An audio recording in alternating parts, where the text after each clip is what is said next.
जिले की एसपी अनामिका राजपूत के पिता का अपमान। और फिर वह पल जब पूरी दुनिया हिल गई। शहर के दिल में स्थित राजश्री इलेक्ट्रॉनिक्स मॉल, एक ऐसा मॉल जहां आम आदमी जाने से पहले 10 बार सोचता है। अंदर कदम रखते ही चमकदार रोशनी, महंगे ब्रांड और स्टाफ के तिरछे निगाहों वाले चेहरे आपका स्वागत करते हैं। उसी मॉल के बाहर एक बूढ़ा आदमी खड़ा था। सफेद धोती, घिसा हुआ कुर्ता, पैरों में घिसी हुई चप्पल और हाथ में एक पुराना थैला। यही थे हरीश राज, जिले की एसपी अनामिका राजपूत के पिता। लेकिन इस शहर में कोई उन्हें जानता नहीं था। हरीश राज जैसे ही मॉल के अंदर गए, मॉल कर्मचारियों की नजरें तीर की तरह उन पर चलने लगीं। कई ग्राहक फुसफुसा रहे थे, कहां से आ जाते हैं ऐसे लोग, लगता है कोई भीख मांगने आया है। लेकिन बूढ़े पिता यह सब अनसुनाकर आगे बढ़े। वह सीधे उस दुकान पर पहुंचे जहां उनकी नजर कई दिनों से एक महंगा स्मार्टफोन पर थी। उन्हें अपनी बेटी के लिए वह फोन खरीदना था। उसके प्रमोशन पर गिफ्ट देना चाहते थे। उन्होंने काउंटर पर जाकर कहा, बेटा यह फोन दिखा दो, सबसे अच्छा वाला। सेल्समैन ने पहले हंसी उड़ाई, फिर साथी से बोला, अरे यार, आजकल भिखारी भी आईफोन देखने आते हैं।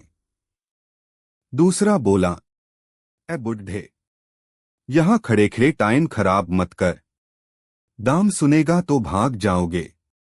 उनकी आवाजें इतनी तेज थीं कि आधा मॉल सुन रहा था।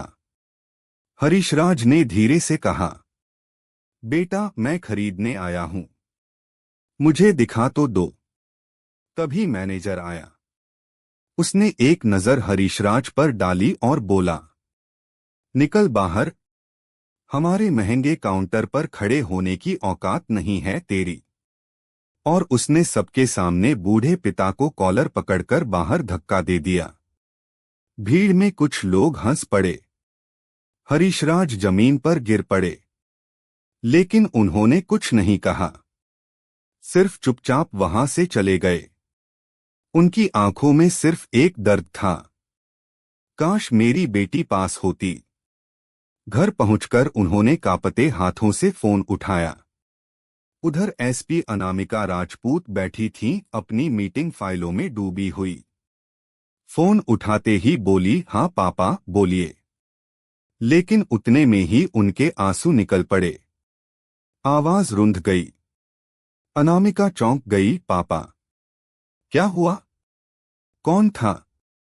किसी ने कुछ कहा है क्या? पहले तो उन्होंने छुपाने की कोशिश की, पर बेटी की कसम पर उन्हें सब बताना पड़ा।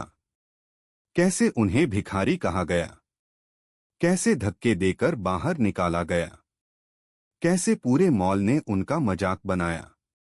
अनामिका की आंखें लाल हो उठीं। उसके भीतर का फौलादी अधिकारी अंगारों सा जल उठा। जिसने मेरे पिता को छुआ भी है, वह बचेगा नहीं। उन्होंने उसी वक्त मीटिंग रद्द की और बोल उठी, पापा मैं आ रही हूं, और आज न्याय होगा। अगली सुबह अनामिका साधारण सलवार कुर्ते में पिता का हाथ पकड़कर उसी मॉल में पहुंची। कोई उन्हें पहचान नहीं पा रहा था। जैसे ही वे दुकान में दाखिल हुई, स्टाफ ने फिर वही हंसी, वही ताने, वही बदतमीजी शुरू कर दी। अरे बूढ़ा फिर आ गया, आज बेटी को भी ले आया टाइम पास के लिए। पिता का हाथ कांपने लगा, लेकिन अनामिका बिल्कुल शांत थीं। इतनी शांत जैसे तूफान से पहले की खामोशी। उन्होंने काउंटर पर जाकर कहा, हमें वही स्मार्टफोन दिखाइए, सबसे महंगा वाला। स्टाफ हंस पड़ा, तुम लोग फोन नहीं, अपना मुंह दिखा लो, ज्यादा सस्ता पड़ेगा। अनामिका अब भी शांत, क्या यही आपकी ग्राहक सेवा है? तभी वही मैनेजर आया जिसने कल पिता को मारा था। कहने लगा, ओह, फिर वही ड्रामा, यहां से निकलो वरना सिक्योरिटी बुलाऊंगा। अचानक अनामिका ने अपना पर्स खोला और मेज पर अपना एसपी का पहचान पत्र जोर से रख दिया। उस पर लिखा था, superintendent of police Anamika Rajput, Indian police service. सारी दुकान में सन्नाटा। मैनेजर के पैर कांपने लगे। स्टाफ की आवाज सूख गई। कुछ ग्राहक पीछे हटने लगे। अनामिका ने ठंडे स्वर में कहा, अब बोलिए, किसने औकात बतानी थी? सीसीटीवी फुटेज चलाओ, अभी और यहीं। फुटेज चली। पूरे मॉल के सामने चल रही थी। मैनेजर का धक्का, गालियां, ताने, अपमान, बूढ़े पिता का गिरना। यह देखकर अनामिका की आंखें भर आईं। पर एक पल में ही वह लौहस्त्री बन गईं। ये सिर्फ बदतमीजी नहीं, अपराध है। और मैं कानून हूं इस शहर का। मैनेजर गिरफ्तार, 2 स्टाफ सस्पेंड, दुकान पर 1 लाख का जुर्माना, मालिक को अंतिम चेतावनी, हर कर्मचारी को ग्राहक सम्मान प्रशिक्षण अनिवार्य। सिक्योरिटी गार्ड मैनेजर को हथकड़ी लगाकर ले जा रहे थे। पूरी दुकान स्तब्ध खड़ी थी। पापा, आज आपका सम्मान वापस ले रही हूं। उन्होंने वही फोन खरीदा। स्टोर से नहीं, बल्कि सीधे ब्रांड कंपनी से, ताकि इस दुकान को 1 रुपया भी न मिले। बेटी, तुमने मेरा मान रख लिया।